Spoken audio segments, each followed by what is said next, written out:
இன்றைய திரை விமர்சனம் நிகழ்ச்சியில் நாம் காணவிருக்கக்கூடிய திரைப்படத்தின் பெயர் தான் வீரா தீரா சூரன் என்ற திரைப்படம்.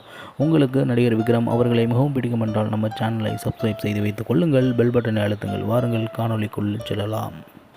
தமிழ்நாட்டில் முதலில் நடிகர் திலகம் சிவாஜி கணேசன், அதற்கு அடுத்தபடியாக கமலஹாசன், அதற்கு அடுத்தபடியாக தன்னை வருத்தி நடிக்கக்கூடிய நடிகர்கள் என்று பெயர் பெற்றவர்தான் நம்ம விக்ரம் அவர்கள். இவர் நடிக்கின்ற எல்லா திரைப்படத்திலும் ஏதாவது ஒரு வித்தியாசமான கேரக்டரில் நடிக்கின்றார். அந்த வகையில் இந்த வீரா தீரா சூரன் என்ற திரைப்படத்தில் வித்தியாசமான கேரக்டர் இல்லாவிட்டாலும் ஆரம்ப காலகட்டங்களில் நடிகர் விக்ரம் அவர்கள் நடித்த திரைப்படங்களில் இருக்கக்கூடிய அந்த கம்பீரமான தோற்றத்தோடு இந்த திரைப்படத்தில் நடிகர் விக்ரம் அவர்கள் நடித்திருக்கின்றார். சேது தொடங்கி தூள் திரைப்படம் வரை தொடர்ச்சியாக நடிகர் விக்ரம் நடித்த அந்த ஸ்டைலில் இந்த வீரா தீரா சூரன் என்ற திரைப்படமும் இடம்பெற்றிருக்கின்றது.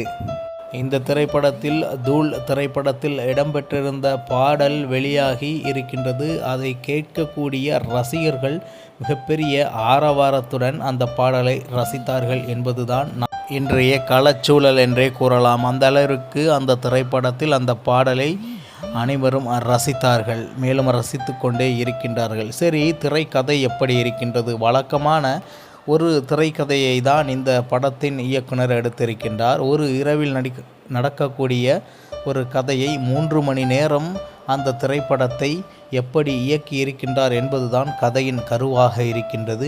நிச்சயமாக இந்த திரைப்படம் என்பது வெகு நாட்கள் கழித்து தமிழ் சினிமாவில் வந்த ஒரு நல்லதொரு ஆக்ஷன் மூவி என்றுதான் கூற வேண்டும். அந்த அளவிற்கு மிகவும் சிறப்பான நடிப்பை நடிகர் விக்ரமும், மேலும் நடிகர் விக்ரமுக்கு ஜோடியாக நடித்திருந்த நடிகையும் வெளிப்படுத்தியிருக்கின்றார்கள் என்பது நம்மால் உணர முடிகின்றது. தமிழ் திரைப்பட உலகத்தை பொறுத்தவரை ஒரு சினிமா எடுத்தால் அந்த சினிமா போன்று பல சினிமாக்கள் எடுக்கக்கூடிய வாய்ப்புகளை தமிழ் சினிமா ஏற்படுத்தும்.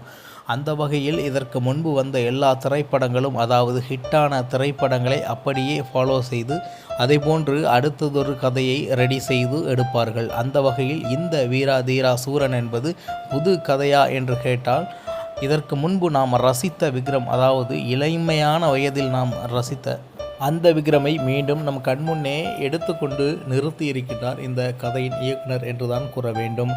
மேலும் கதை என்பது, நகர்வுகள் என்பது எதிர்பார்க்காத பல ட்விஸ்ட்டுகளை கொண்ட திரைப்படமாக இது இருக்கின்றது.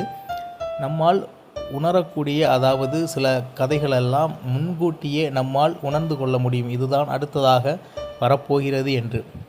ஆனால் இந்த திரைப்படத்தில் அவ்வாறெல்லாம் ஒன்றுமில்லை.